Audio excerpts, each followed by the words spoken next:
Good morning. I just wanted to get on live stream and talk about the day after the disaster. Another Barca disaster. Man, it's been going on for 10 years. 10 years. Since 2015.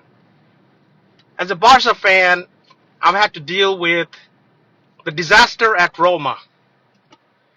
The disaster at Anfield. The 8-2 against Bayern. Messi leaving Barcelona. Financial problems, club going almost bankrupt. And now, again, another disaster against PSG. Mbappe celebrating, Dembele celebrating at the end. On our home turf, on our own grass, jumping up and down and celebrating, sticking it to us. Man, this is painful. You know, I'm gutted. I'll be telling you, I'm not going to be truthful to you if I tell you that it doesn't hurt. It hurts. It hurts. We had it. We had it last night, man. We were up 4-2. 4-2. And if the ref hadn't given that red card, we'd probably go on to advance to the semifinal. And we'd probably win pretty easily. Because I don't think PSG would have come back. We probably would have scored a couple of more goals because PSG would have pushed forward and we would have hit them on counterattack and we would have probably would have won 3-1 or something like that. But this Romanian ref, came to the game all charged up, trying to rig the game. I don't know who paid him. I don't know what was his thinking. But let's talk about that red card, that Araujo red card. Okay?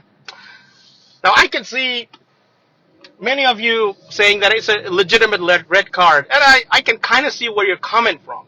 But the ref did not even go back to the VAR to review it. Why?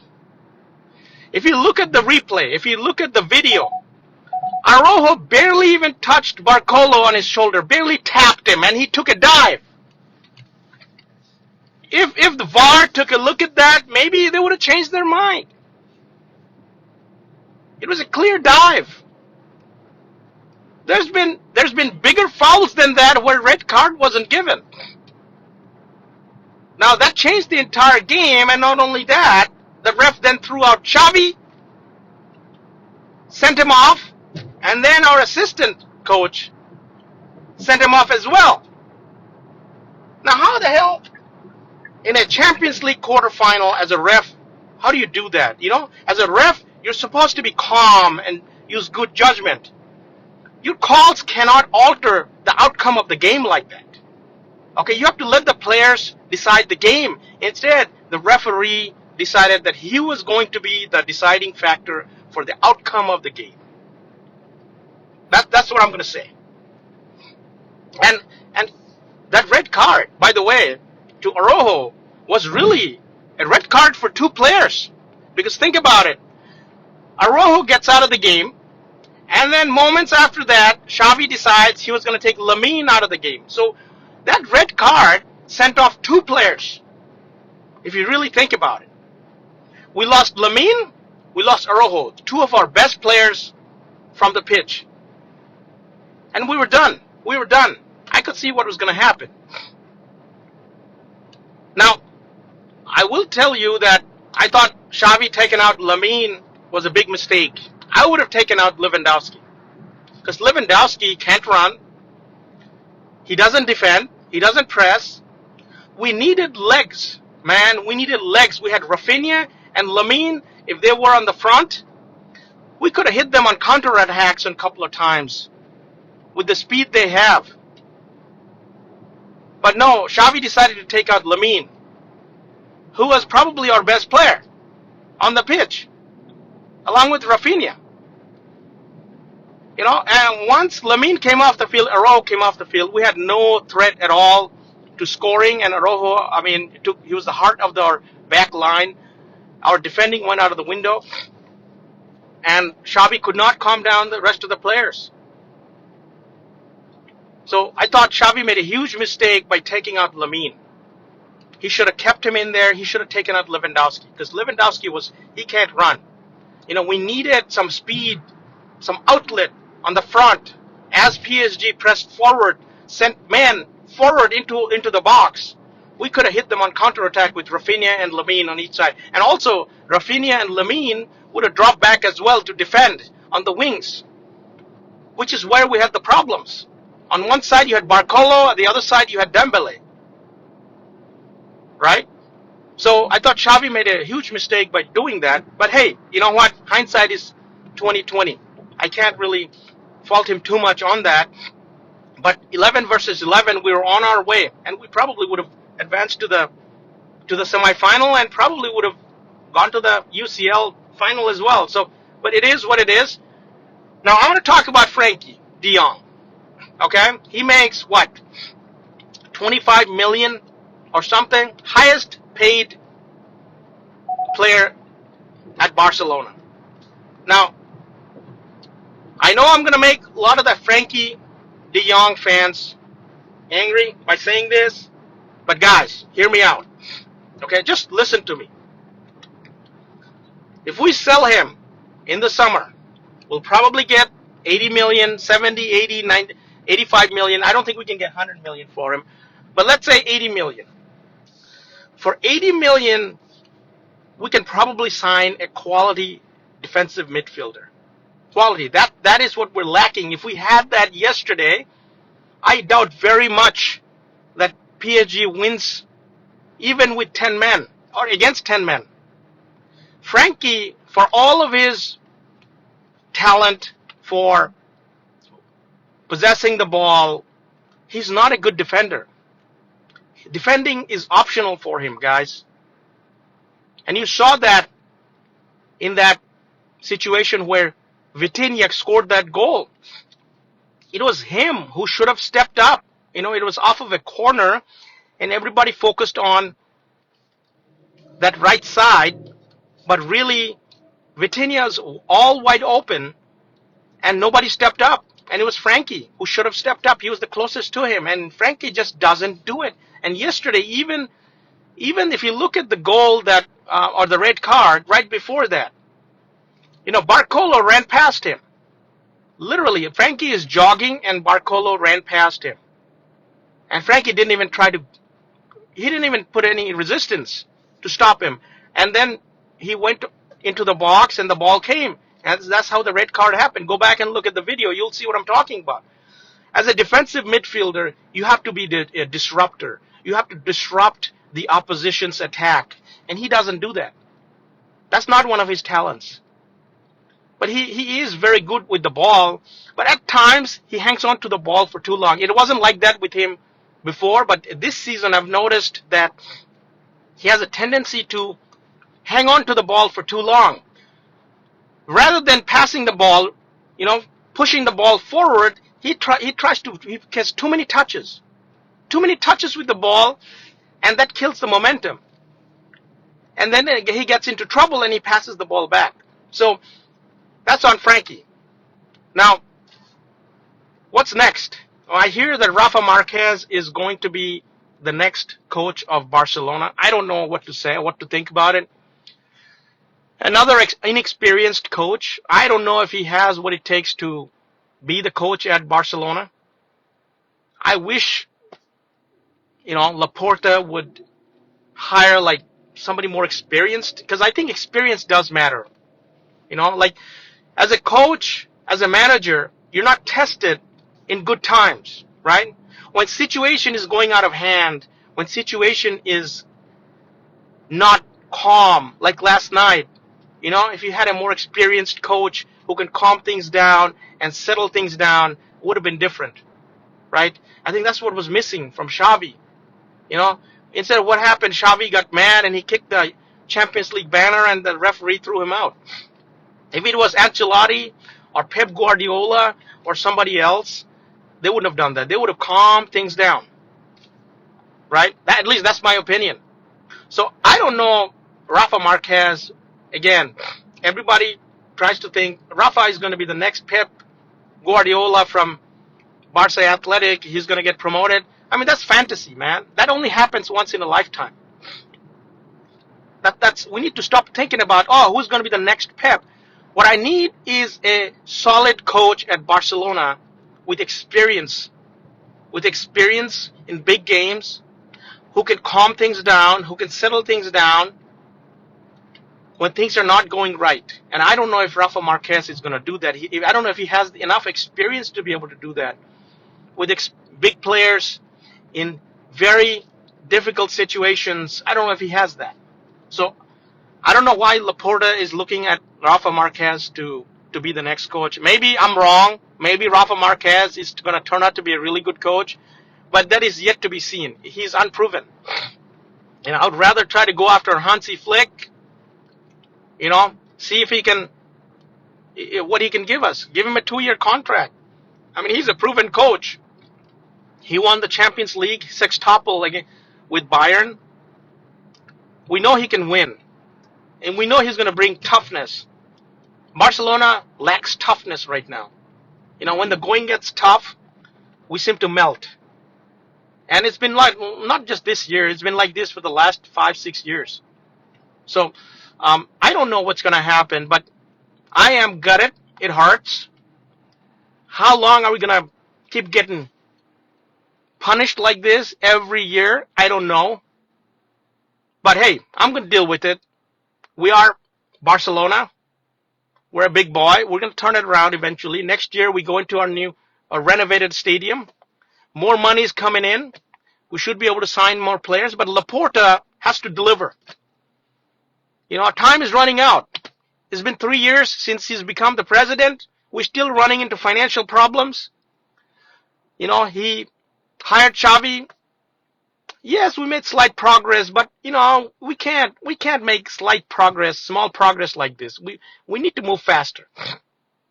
So Laporta's, he has to deliver. Next year, to me, that is the crunch time for him. He talks a lot. He says a lot. He does this. He dances. He does this. The bottom line is you have to deliver, man. You have to deliver. And I'm talking about going to the Champions League semifinal or final or even winning it. And winning La Liga. You gotta do something like that to turn this around. And it's been 4 years, almost 3 years. We're still with financial problems. I don't know what he's doing.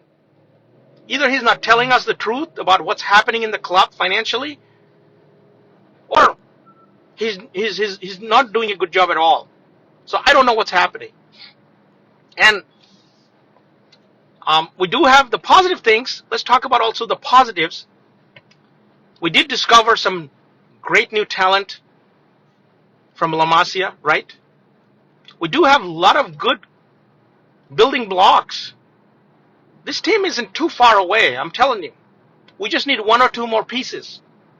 But they have to be very good pieces. They can't be just average, like signing Oriol Romeo for the pivot, right? Just for $10 million, we signed him and he turned out to be a disaster. He's nothing. I wouldn't start him on a street football. So let's look at the positives. We found out that we got Lamine Yamal. 16 years old, but he is going to be a player. We got Pau Kubarsi. Incredible defender, 17 years old. We got Araujo. We got Koundé. We got Pedri. We got Gavi. We got Fermin Lopez. And I don't know about you guys, but a lot of hate for Rafinha, but you know what? Rafinha was the best player in the Champions League for Barcelona. He scored 3 goals in this PSG tie. I'm not selling him. I think he found his role. I think we finally found where he plays well. He plays well on the left side in the interior, not on the touchline. So I don't sell Rafinha if I don't have to. But in terms of Lewandowski, I don't know if we want to bring him back. I don't know.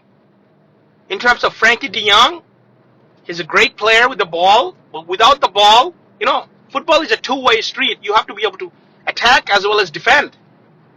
And Frankie is a one-way kind of player. He's very good with the ball, but he doesn't defend. That's my problem with him. And if we want to sell him, get 80 million, if that's what's needed to sign a world-class defensive midfielder or a left winger, let's do it. Why not? And everybody else is touchable. Everybody else is touchable, I think, to make the team better. And lastly, and I know I'm also going to make the Ter Stegen fans really upset. Man, when is Ter Stegen going to show up in a big game, man? That Vitinha goal from outside the box. He if it's Courtois, if it's Alisson, if it's Ederson, if it's the Emi Martinez, they would have saved it, man. Tell me that they wouldn't have. You put Emi, my world champion, Emi Martinez, on that spot, and I guarantee you he makes that save. I guarantee you.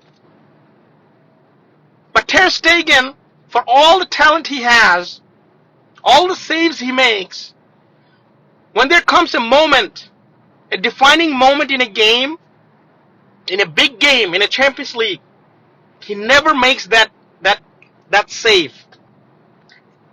Okay? He never makes that save. You can go back. You can go back to Roma. You can go back to Anfield. You can go back to 8-2. You can go back to yesterday. It's the same situation. But you put Emi Martinez there. I'm not saying Emi is a better goalkeeper than Ter Stegen. But what I'm saying is, in big moments, in big games, Emi Martinez would have made that save. We've seen it in the World Cup. We've seen it in the Copa America. We've even seen it at Aston Villa. Okay? So, that's a problem too. Is Ter Stegen not coming up big in big moments. And he does make a lot of good saves, don't get me wrong. And he is a very good goalkeeper. But in big moments, in big games, in defining moments where you just need to make that save just to keep the team, from sinking, he doesn't make that save. That always happens in big games in a Champions League match. And that's been like this for the last, I would say, 9, 10 years. Right? I could be wrong, but you tell me. But anyways, hey, today's a new day. We're going to move on. Barcelona will have to add some players in the summer. Some players are going to leave. That's just the reality. Xavi is not coming back, and maybe it's a good thing. But I do hope we get a good coach. I do hope we get a good coach because Real Madrid has a really good coach. For all the things you can say about them, they always make sure that they have a good coach. They had Zidane, and now they've got Ancelotti. They don't mess around. Okay? Real Madrid doesn't mess around. They always get a good, solid coach. Which Barcelona, we just, for some reason, we get emotional and we hire, oh, he's a Barca legend, oh, this and that. And look at the last few coaches we've had. Okay? We have Ernesto Valverde, who's probably the best out of these next few that we hired. After Ernesto Valverde, we had Quique Setien, terrible coach. We had Koeman, terrible coach. We had Xavi, who I wouldn't say he was terrible, but he was not experienced enough to deal with big situations. Maybe he's going to be a better coach at some point, but right now he's not at that level. So I hope the next coach is somebody we find, who is experienced, who's done it before, who can handle tough situations, who can handle, big players, and who can look into the eyes of a big player and say, you know what? You haven't been performing. I'm going to sit you in the bench. Lewandowski, it's time to take you out of the game. I'm going to keep Lamine in the game because he gives us a better chance to win. Or I'm going to put in Vitor Roque because he gives us a better chance to win. He can run more. Things like that. So, anyways, we got a big game coming up in about a few hours. Real Madrid and Manchester City. We'll see what happens. It's going to be one hell of a game. I don't know, honestly, who's going to win. But obviously, you know me. I'm going to be supporting City. And I hope Arsenal, of all teams, for God's sake, I'll be supporting Arsenal to eliminate Bayern Munich. Because you know why? If there's two clubs I hate in the world, They are Real Madrid and Bayern Munich. I hate them with passion. We'll talk again. Take care. Have a great day.